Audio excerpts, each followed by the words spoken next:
بسم اللہ الرحمن الرحیم۔ السلام علیکم۔ آفیشیل کہانی سینٹر میں خوش آمدید۔ کئی عرصہ بعد میرا شوہر گھر آئے تو اپنے ساتھ ایک بچے کو لے آئے۔ میرے ساس سسر شوہر کو ڈانٹنے لگے، یہ کس کو اٹھا لائے ہو؟ میری نظر اس بچے پر پڑی تو میں حیران رہ گئی کہ اس نے سر پر ٹوپی پہن رکھی اور ہاتھ بندھے گھڑا معصومیت چہرے سے ٹپک رہی تھی۔ دکھنے میں صرف 14-15 برس کا لڑکا تھا اور انتہائی خوبصورت تھا۔ میرے شوہر نے ساری باتوں کو نظر انداز کیا اور کہا، آج کے بعد یہ ہمارے گھر کے سارے کام کرے گا۔ دن گزرتے گئے، اس بچے کو مجھ سے لگاؤ ہو گیا۔ ایک رات وہ دروازے پر آیا، میں نے اسے دیکھا، میرے پاؤں تلے سے زمین نکل گئی، کیونکہ وہ میرا نام آمنہ ہے اور میں انتہائی حسین تھی۔ صبح میری آنکھ کھلی تو امی ابو کسی سے اونچی آواز میں باتیں کر رہے تھے۔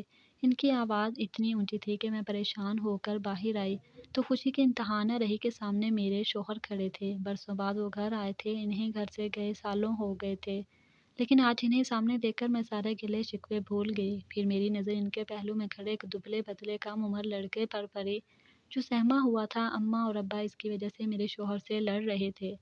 بیٹا، اس کا کوئی اتا پتہ نہیں، تم اسے کیوں اٹھا کر لائے ہو؟ ابھی بھی وہ شاکر سے ایک ہی سوال کر رہے تھے۔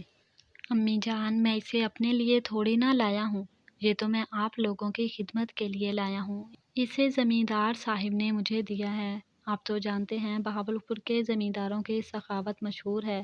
میں اسے اپنے ساتھ زبردستی نہیں لایا، میرے مالکوں نے اسے مجھے اپنے تحفے میں دیا ہے، اور یہ بھی میرے ساتھ آنے پر خوش ہے۔ کیوں شبو، بتا، تجھے یہاں آنے میں کوئی مسئلہ ہے؟ اس نے شہادت مندی سے سر ہلایا۔ نہیں، مجھے کوئی مسئلہ نہیں، یہاں میں بہت خوش ہوں۔ اس نے ارد گرد دیکھتے ہوئے کہا، اس کی خوبصورتی سے تو میں بھی متاثر ہو گئی۔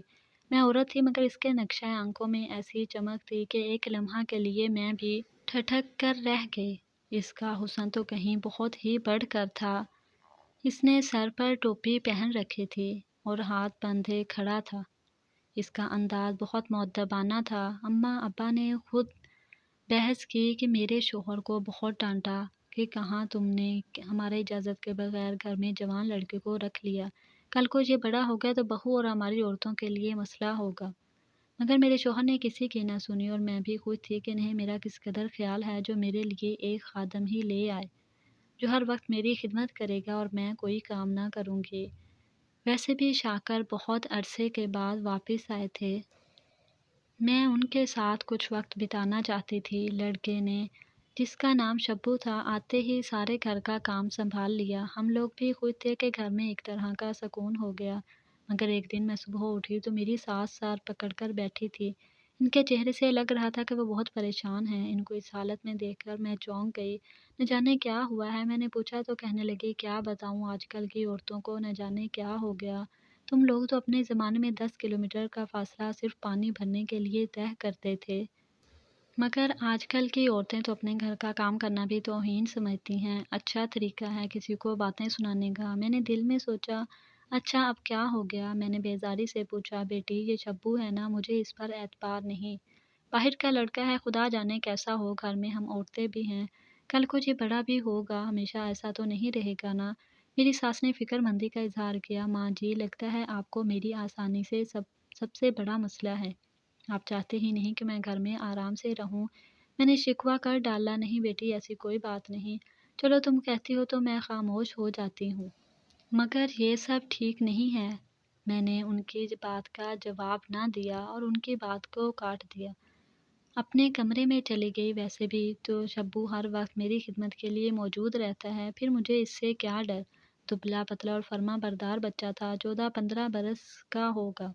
ایسا بچہ تو میں نے زندگی میں کبھی نہیں دیکھا تھا۔ اس کے آنے سے میرے شوہر کا رویہ بھی مجھ سے بہت اچھا ہو گیا، حالانکہ وہ کبھی مجھ سے سیدھے منہ بات نہ کرتے، لیکن آج کل وہ خود ہنسانے لگتے۔ شام کا وقت تھا، میں اور شاکر کمرے میں بیٹھے چائے پی رہے تھے کہ دروازے پر ہلکی سی دستک ہوئی۔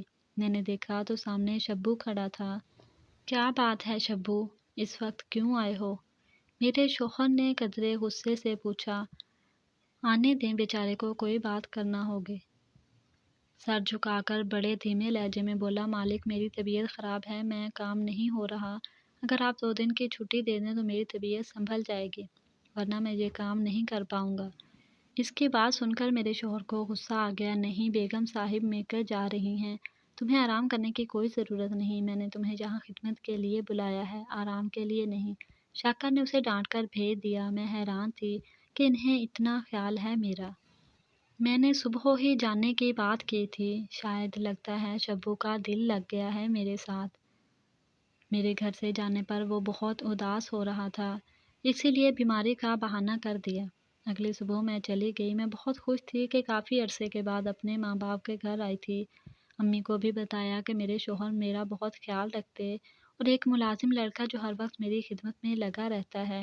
یہ سن کر امی نے مجھے بہت ڈانٹا، یہ بری بات ہے، تمہیں ایسے نہیں کرنا چاہیے، اپنے گھر کے کام خود کرو اور شوہر کا بھی خیال رکھو۔ امی نے مجھے بہت نصیحتیں کی جنہیں میں نے ایک کان سے سن کر دوسرے کان سے اڑا دیا۔ 7 دن کے بعد میں نے اپنے شوہر سے رابطہ کیا تو وہ کہنے لگے کہ ابھی 2-3 دن میں فارغ ہو کر میں تمہیں لینے آؤں گا۔ جو ایک ہفتہ اور گزر گیا مگر وہ نہیں آئے تو تیسرے ہفتے کو آئے تو مجھے ان کی خوب قدر ہو چکی تھی اور آسمان تھا اور ان کے ساتھ چل پڑی۔ گھر میں پہنچی تو مجھے ایسا محسوس ہوا جیسے میرے شوہر کا رویہ بدلا بدلا سا ہے۔ میں نے ان سے جاننے کی کوشش کی آخر بات کیا ہے، تب وہ اور غصہ ہونے لگے۔ مجھ سے بولے کہ خواہ مخواہ تم مجھے غصہ دلا رہی ہو، میں تم سے ویسے ہی بات کر رہا ہوں جیسے میں پہلے کیا کرتا تھا، مگر تم نہ جانے کن خوابوں میں رہتی ہو۔ ان کی بات سن کر میں شرمندہ ہو گئی۔ صبح میری آنکھ کھلی تو مجھے کہیں پر وہ نظر نہ آیا تو سوچنے لگی اب شبو کے بغیر میرا گزارا ممکن نہیں۔ تھوڑی دیر کے بعد اس نے بتایا کہ اسے ہسپتال لے جایا گیا ہے کیونکہ اس کی طبیعت بہت خراب تھی۔ تو تب مجھے یاد آیا کہ 2 ہفتے پہلے بھی وہ اپنی طبیعت کی خرابی کی شکایت کر رہا تھا۔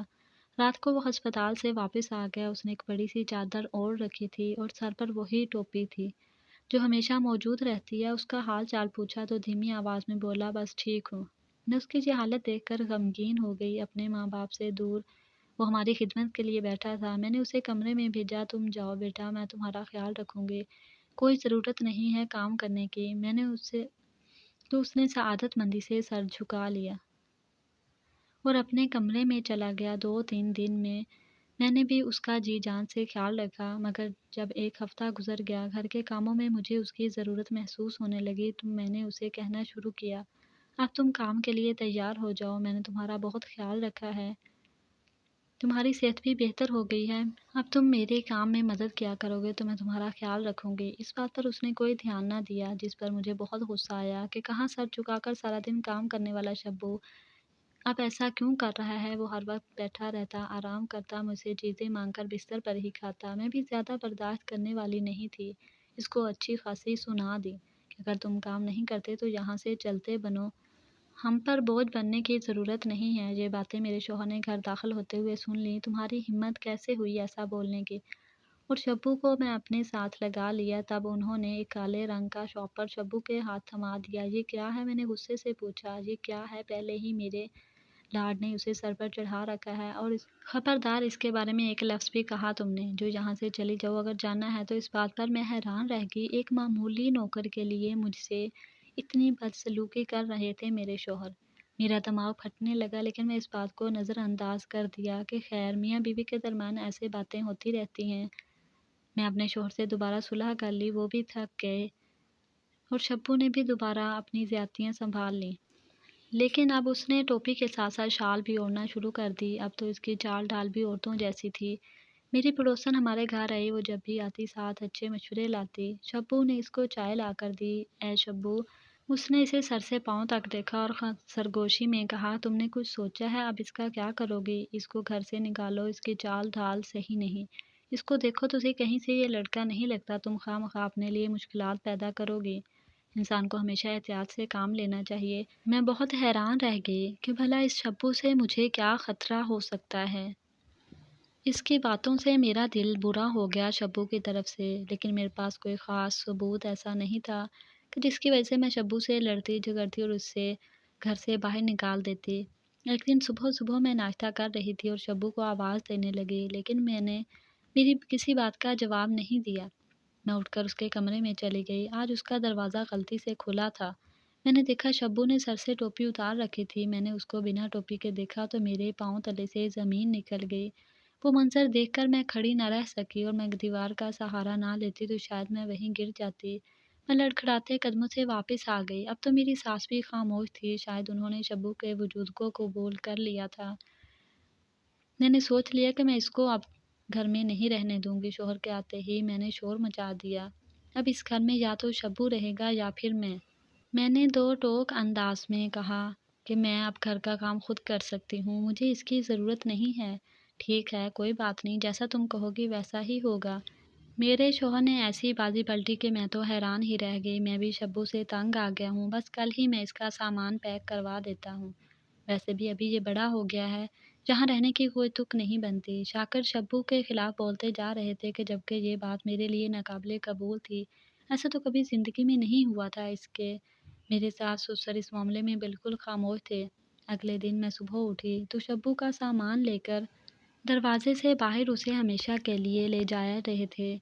شوہر نے کہا اس کو اب اپنے گھر جانا چاہیے، اس بیچارے نے ہماری بہت خدمت کی ہے، اور ان کے جانے کے بعد میں نے خدا کا شکر ادا کیا کہ جب وہ گھر سے چلا گیا، ورنہ میں جیتے جی مر جاتی۔ ساتھ ہی ساتھ میں نے شاکر پر بھی شکر گزار ہوں، جنہوں نے شبو کو گھر سے نکال کر میری کھوئی ہوئی چین کو لوٹا دیا۔ میں اپنے کمرے میں بیٹھی شاکر کا انتظار کر رہی تھی کہ وہ آئیں گے تو میں ان سے ڈھیر ساری باتیں کروں گی، کیونکہ شبو کی وجہ سے گھر کے حالات خراب سے ہو گئے تھے۔ شام تک جب شاکر گھر نہ آئے تو میرے ہاتھ پاؤں پھول گئے۔ میں نے ساس سسر سے بھی پوچھا، لیکن جیسے انہیں تو اس بات کی کوئی پرواہ ہی نہ ہو۔ 3 دن گزر گئے، میں برداشت سے باہر ہوتی جا رہی تھی۔ میں نے ساس سسر سے پوچھا تو وہ بولے، تو نے اپنا گھر خود ہی برباد کیا ہے۔ میرے ساس سسر نے مجھے ایک چابی دی اور کہا کہ خود اس پتے پر جا کر اس حقیقت کو اپنی آنکھوں سے دیکھ لینا، اور خبردار کوئی ہنگامہ کرنے کی کوشش کی تو میرے بیٹے کی خوشی جس میں ہے ہم اس کا ساتھ دیں گے۔ میں نے پہلے تمہیں سمجھایا تھا کہ باز آ جاؤ، نہ کرو ایسے لوگوں پر بھروسہ، لیکن تم نے میری ایک نہ سنی۔ اب اپنے کیے کا انجام بھگتو۔ اپنی ساس کی بات سن کر میں رہی سہی امید بھی جاتی رہی۔ اگلے دن میں اس پتے پر پہنچی، وہاں جا کر میں نے فلیٹ کا دروازہ کھولا۔ شاکر میرا شوہر چاہتا تھا کہ میں اس حقیقت کو جان لوں۔ دروازہ کھولتے ہی میری آنکھیں کھلی کی کھلی رہ گئیں۔ سامنے شبو کے ساتھ میرا شوہر بیٹھا تھا۔ میں تو آج تک سمجھ نہ پائی کہ وہ کون تھا جس نے ٹوپی پہنی ہوئی تھی۔ شبو لڑکے کے روپ میں لڑکی تھی، اس نے اپنے بال ٹوپی میں باندھے ہوئے تھے۔ 1 سال میری خدمت کی، لیکن پھر میرا گھر برباد ہو گیا۔ میرا شوہر اس کا ہو گیا اور میں بالکل اکیلی رہ گئی۔ شبو نے اپنے بدن سے 3 بیٹے پیدا کیے، اور وہ بیٹے میرے شوہر کی جان تھے۔ میرے شوہر نے کہا کہ میں نے زمیندار کی خدمت کی، اور اس نے مجھے ایک جرگے میں جیتی ہوئی لڑکی دے دی۔ یہ لڑکی بہت خوبصورت تھی کہ دیکھنے والے بھی حیران رہ جاتے۔ میں نے اسے اس ماحول سے بچا کر لڑکے کے روپ دے کر اپنے ساتھ، اور اس معصومیت اور خوبصورتی کی وجہ سے ہم نکاح کرنے پر مجبور ہو گئے۔ شبو 20 سال کی ہو چکی تھی، مگر میرے لیے تو ایک بچی کی طرح تھی۔ شبو نے مجھے بڑی بہنوں کی طرح سمجھا، اور آخرکار ہم دونوں کی صلح ہو گئی۔ ہم دونوں ایک ہی گھر میں رہتے ہیں، میں اس کا خیال رکھتی ہوں، وہ بھی میری عزت کرتی ہے۔ اگر آپ کو میری یہ کہانی اچھی لگی تو اسے لائک کریں۔ مزید ایسی دلچسپ کہانیوں کے لیے آفیشیل کہانی سینٹر کو سبسکرائب کریں۔ ملتے ہیں نیکسٹ ویڈیو میں، تب تک کے لیے اللہ حافظ۔